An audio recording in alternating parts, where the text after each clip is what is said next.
So hello friends, welcome to Exam Planet. तो today is 10th of May और आज हम 10th ऑफ मई की बैंकिंग अवेयरनेस करेंगे। हालांकि ये 9th और 10th दोनों की है ये, क्योंकि 9th संडे को आपको पता है ज़्यादा न्यूज़ होती नहीं है, राइट। और बहुत बहुत कुछ होता नहीं है कंट्री में, स्पेशली छुट्टी का दिन होता है। तो मैं 10th में हर मंडे को ना, सैटरडे संडे दोनों की, संडे और मंडे दोनों की न्यूज़ कवर कर दिया करूंगा। तो ये बेसिकली 9th और 10th में दोनों की न्यूज़ है, याद रखिएगा, ठीक है। तो चलिए स्टार्ट करते हैं पहली स्लाइड से।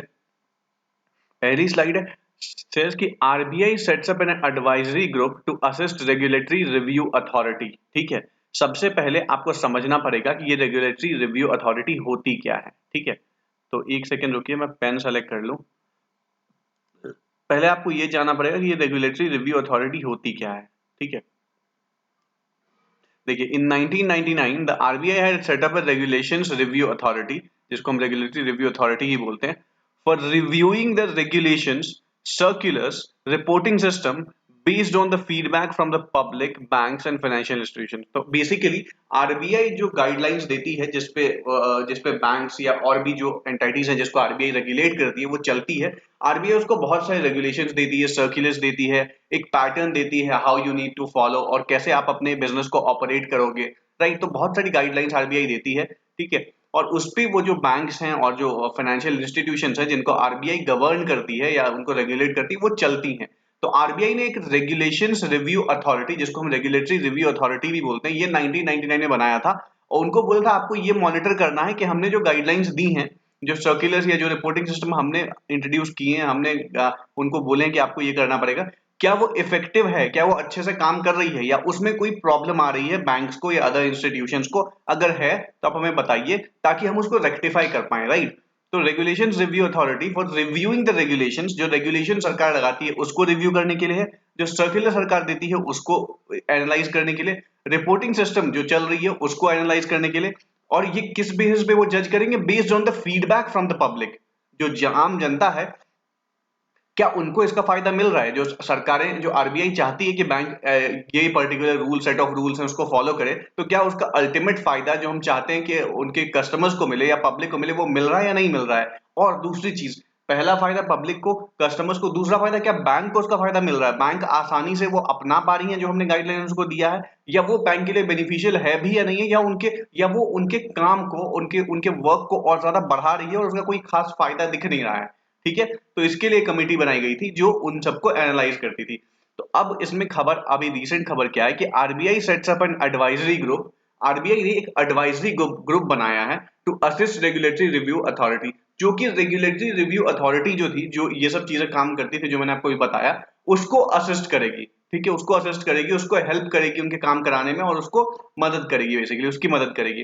तो reserve Bank of India on Friday said an advisory group has been constituted to assess the second regulatory review authority। देखिए, इससे पहले आरआरए 1 बना था, ये आरआरए 2 है। तो इसको असिस्ट करने के लिए ये ग्रुप बनाया गया है, which was constituted by the central bank earlier this month, okay, जो कि आरबीआई ने इस महीने ही एस्टेब्लिश किया था, to streamline regulations and reduce the compliance burden of regulated entities। ठीक है, तो ताकि जो वर्किंग कल्चर हो ना, जो वर्क हो, वो स्ट्रीमलाइन किया जा सके। और जो आरआरए के ऊपर, आरआरए बेसिकली जो रेगुलेटरी रिव्यू अथॉरिटी है उसके ऊपर जो बर्डन है, जो और जो रेगुलेटरी ऑर्गेनाइजेशंस के ऊपर जो बर्डन है, उसको किसी तरीके से कम किया जा सके, राइट। तो ये पूरा प्लान था, इसके लिए ये एडवाइजरी कमेटी बनाई गई है, एडवाइजरी ग्रुप बनाया गया है, हेडेड बाय एसबीआई। इसको हेड कौन कर रहा है? अब मैं बताऊंगा कि आरबीआई ने जो एडवाइजरी ग्रुप बनाया है, ठीक है, जो कि असिस्ट करेगा रेगुलेटरी रिव्यू अथॉरिटी को, उस कमिटी को, उस ग्रुप को हेड कौन कर रहा है? तो उसको हेड कर रहे हैं भाई साहब एसबीआई के एमडी एस जनक किरमन, एस जनक किरमन। इनका नाम है एस जनक किरमन। कुछ लोग इसको एस जयशंकर के नाम से कंफ्यूज हो रहे थे, बट नहीं, ये एस जनक किरमन है और ये एसबीआई के मैनेजिंग डायरेक्टर है, एमडी हैं एसबीआई के, एस जनक किरमन। ये इसको हेड करेंगे, इस कमेटी को, जो कि है एडवाइजरी ग्रुप, जो कि आरबीआई ने एक एडवाइजरी ग्रुप सेट किया है जो कि असिस्ट करेगी रेगुलेटरी रिव्यू अथॉरिटी को। The advisory group will assist the RRA by identifying regulations, guidelines and returns that can be rationalized। ठीक है, कैसे असिस्ट करेगी? वो उनको हेल्प करेगी बाय आइडेंटिफाइंग रेगुलेशंस आइडेंटिफाई करेगी, रेगुलेशंस को, गाइडलाइंस जो है उसको एग्जामिन करेगी और उसको उसकी बेनिफिट प्रोज एंड कॉन्स बताएगी, and returns that can be rationalise, और जो रिटर्न्स है ना उसको कैसे रैशनलाइज किया जा सकता है ये भी बताएगी। The RBI has set up the second regulatory review authority. Okay, ये सेकेंड रेगुलेटरी रिव्यू अथॉरिटी है, याद रहे, इससे पहले एक और बना था। Initially for a period of 1 year from May 1 2021। ठीक है, ये एक इनिशियली जो है ये 1 साल के लिए बनाया जा रहा है, 1 मई 2021 से, with a view to streamline regulations and reduce the compliance burden on regulated entities. तो ये किस लिए किया जा रहा है, ताकि जो रेगुलेशंस जो है ना, with a view to streamline regulations को स्ट्रीमलाइन किया जाए, और जो बर्डन होता है बेसिकली रेगुलेटेड एंटिटीज के ऊपर, उसके ऊपर का बर्डन थोड़ा सा कम किया जाए।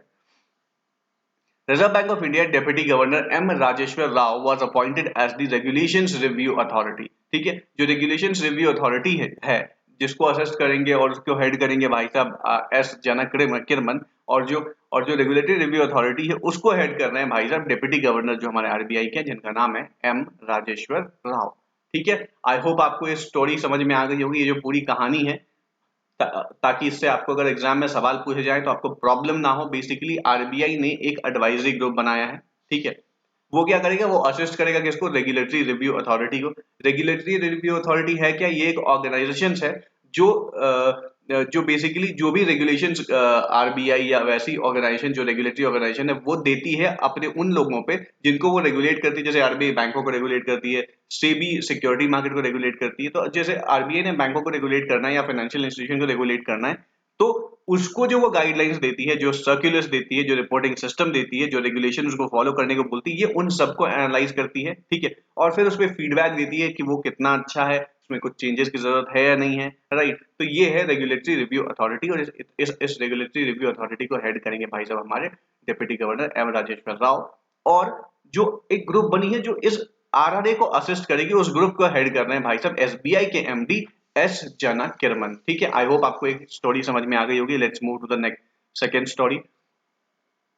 दूसरी खबर जो है वो ये है कि EPFO can invest up to 5% in alternative investment fund to support infra push. ठीक है, तो बेसिकली ये गवर्नमेंट ने एक नई चीज इंट्रोड्यूस की है, उसमें बोला है कि अब जो ईपीएफओ है ना, वो अपने उसका 5% जो है अपने बजट का जो उसको इन्वेस्ट करना है मार्केट में, उसका 5% जो है वो इंफ्रा पुश में, बेसिकली ऑल्टरनेटिव इन्वेस्टमेंट फंड जिसको हम बोलते हैं, ताकि वो इंफ्रास्ट्रक्चर पुश कर पाए उसमें इन्वेस्ट कर सकती है। So the labour ministry has notified the changes in the investment pattern of the employees provident fund organisation. तो लेबर मिनिस्ट्री ने ईपीएफओ का जो इन्वेस्टमेंट पैटर्न है उसमें कुछ चेंजेस हुए हैं, उसको नोटिफाई कर दिया है, paving way for the retirement fund body to invest up to 5% of investable surplus in alternative investment fund। याद रहे, उन्होंने ये रास्ता साफ कर दिया है, paving way for the retirement fund, जो retirement fund है ना, retirement fund body,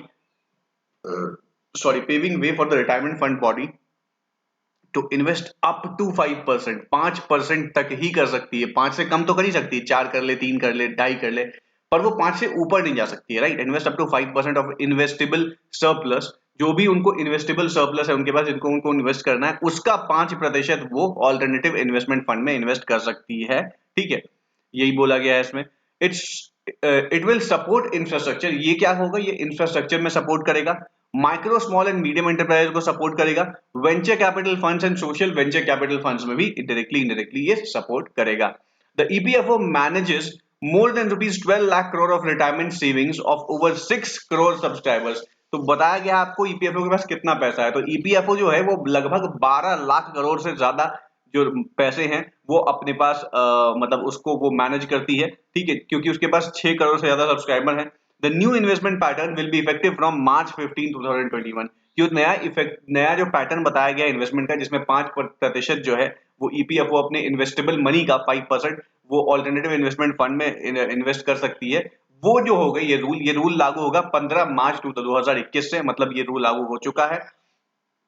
EPFO, however, will have to seek the approval of its central board of trustees before making such an investment, which is considered high risk। Okay, तो EPFO को ऐसी कोई भी investment करने से पहले अपने सेंट्रल बोर्ड ऑफ ट्रस्टीज से इसके बारे में डिस्कस करना होगा, क्योंकि ये जो इन्वेस्टमेंट होती है ना, ये हाई रिस्क इन्वेस्टमेंट होती है, राइट। तो बिना परमिशन के, बिना परामर्श लिए वो ये काम नहीं कर सकते। With this EPFO will have the option to invest in AIFs. इसके साथ ही ये ईपीएफओ के पास ये ऑप्शन है कि वो अल्टरनेटिव इन्वेस्टमेंट फंड में इन्वेस्ट कर सकती है whose corpus is equal to or more than rupees 100 crore with maximum exposure to single, okay, जिसका कॉर्पस जो हो इन्वेस्ट कर सकती है एआईएफ में, बट उसकी एक कंडीशन है whose corpus is equal to और मोर देन 100 करोड़, जिसका कॉर्पस जो है वो या तो 100 करोड़ के बराबर या 100 करोड़ से ज्यादा हो, तभी वो इन्वेस्ट कर सकती है with maximum exposure to a single AIF. और उसमें भी उसका मैक्सिमम एक्सपोजर जो है वो एक ही एआईएफ तक हो सकता है। ऐसा नहीं है कि वो उनके पैसों को 2 3 4 जगह इन्वेस्ट कर दे, ऐसा नहीं हो सकता, right. AIF capped at 10% of the AIF size, ठीक है। However, this limit would not apply to a government sponsored AIF, और पर ये जो रूल है ये गवर्नमेंट AIF के लिए नहीं है, ये प्राइवेट वाले AIF के लिए। गवर्नमेंट वाली चाहे तो कर सकती है, ना चाहे तो नहीं कर सकती, राइट। चलिए move ahead. Bajaj Finserv launches awareness campaign सावधान रहें सेफ रहें। तो बजाज फिनसर्व जो है उसने एक कैंपेन चलाया है जिसका नाम है सावधान रहें सेफ रहें, ठीक है। तो Bajaj Finserv has launch its public awareness campaign सावधान रहें सेफ रहें across digital and social media platforms to educate customers and public at large on financial fraud risk and how to stay protected, okay। तो Bajaj Finserv ने एक campaign चलाया है जिसका नाम है सावधान रहें सेफ रहें। ये इसलिए चलाया है कि जो कस्टमर्स हैं, जो ऑनलाइन उनके साथ फ्रॉड हो जाता है या किसी और तरीके की फ्रॉड होती है जिससे उनको बहुत परेशानी होती है, उनसे उनको सतर्क करने के लिए, उनको अवेयर करने के लिए, उनको एजुकेट करने के लिए, ताकि वो ऐसे किसी भी रिस्क में ना फंसे। ये स्कीम चलाई गई है किसके द्वारा? बजाज फिनसर्व के द्वारा, जिसका नाम है सावधान रहे सेफ रहे। Through this awareness initiative, Bajaj Finserv aims to convey a very important message to its customers and prospects to strictly avoid making any refundable advance payments in the name of loan processing fee, bank charges, GST verification etc and verifying all loans offers at the Bajaj Finance official website only। तो उन्होंने अपने customers को बोला है कि specially जब आप अपनी चीजों को वो करें, the Bajaj Finserv aims to convey a very important message to customers and prospects to strictly avoid making any refundable advance payment. कोई भी आप रिफंडेबल एडवांस पेमेंट जो करते हो वो आप हमारे, या फिर आप बैंक चार्जेस देते हो या फिर जीएसटी करते हो, प्रोसेसिंग फी होती है, इन सबको आप हमारे ऑफिशियल वेबसाइट से ही डील करें। आप किसी भी अलग साइट से या फिर लिंक से डील ना करें, वरना आपके साथ फ्रॉड होने का खतरा है। It is essential for customers opting for life insurance or health insurance or motor insurance policies to check policy documents carefully। उन्होंने बोला है कि अगर कोई भी बंदा जो इंश्योरेंस खरीदता है, whether it's life, bike, life insurance, motor insurance, health insurance और कोई भी इंश्योरेंस, तो उसको अपनी पॉलिसी को बराबर चेक करना होगा, करना चाहिए, राइट, करना होगा नहीं, करना चाहिए। And verify the details on the of the insurance, और जो इंश्योरेंस की जो डिटेल है उसको प्रॉपरली वेरीफाई करना चाहिए। कहां पे? सिर्फ वेबसाइट पे। Sometimes customers may get lured by low premium offers by fraudsters and end up with a invalid policy documents। और कई बार क्या होता है कि आपको लुभावने विज्ञापन देके फंसाया जाता है, आपसे पैसे ले लिए जाते हैं, पर आपको पॉलिसी जो होती है ना वो जेन्युइन नहीं दी जाती है। तो आपको इनसे बचना है, आपको ऐसे फ्रॉडों से बचना है और अपने आप को जागरूक बनाना है ताकि आप इन चीजों से खुद ही डील कर पाए, right. The campaign highlights how and what customers need to verify the policy authenticity।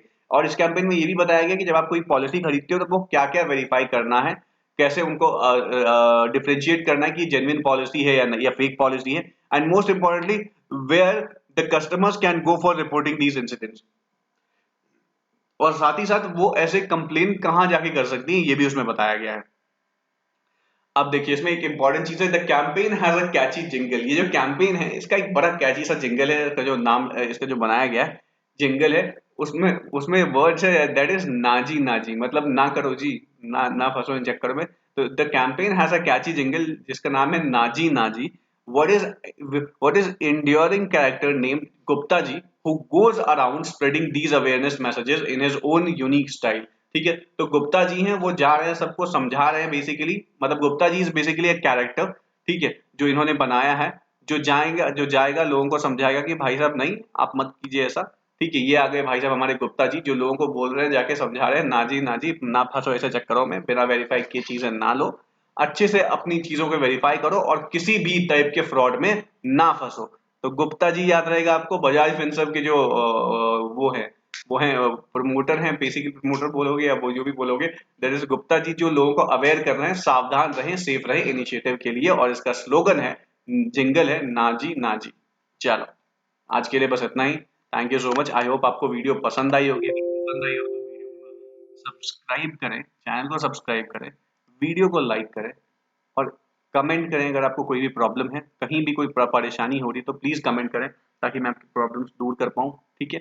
और अगर कुछ और चाहिए आपको, कोई और रिक्वायरमेंट है आपकी, जैसे मैंने कल आपको मार्च मंथ की डेज एंड थीम्स दे दी, आपको और भी कोई वीडियो चाहिए किसी और चीज़ पे, बैंक है उसके हेडक्वार्टर्स पे या फिर उनके हेड पे, कंट्रीज पे, और कुछ भी बहुत सारी बोट्स एंड बोट्स क्या बोलते हैं, जो इंडियन रिवर्स हैं, और फेस्टिवल्स हैं इंडिया में, डांसेस हैं इंडिया में, राइट, और नेशनल पार्क है, ऐसी कोई भी वीडियो चाहिए तो आप कमेंट कीजिए, मैं आपको जरूर प्रोवाइड करूंगा और जल्दी से जल्दी प्रोवाइड करूंगा, पर डिमांड तो करो एटलीस्ट आप।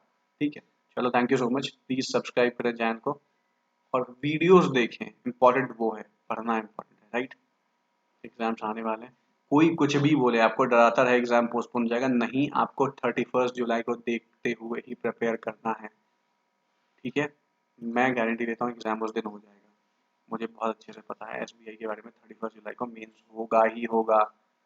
तो आप डरिए मत, आप प्रिपेयर करते रहिए और वीडियोस देखिए मेरी, और यहाँ से लर्न करिए, क्योंकि banking is the ultimate option, जहाँ से आपको 40-50 में से जो सवाल आएंगे जीए के, वो 25 से 30 सवाल बैंकिंग अवेयरनेस से आएंगे। चलिए ठीक है, thank you so much, bye bye, have a good day.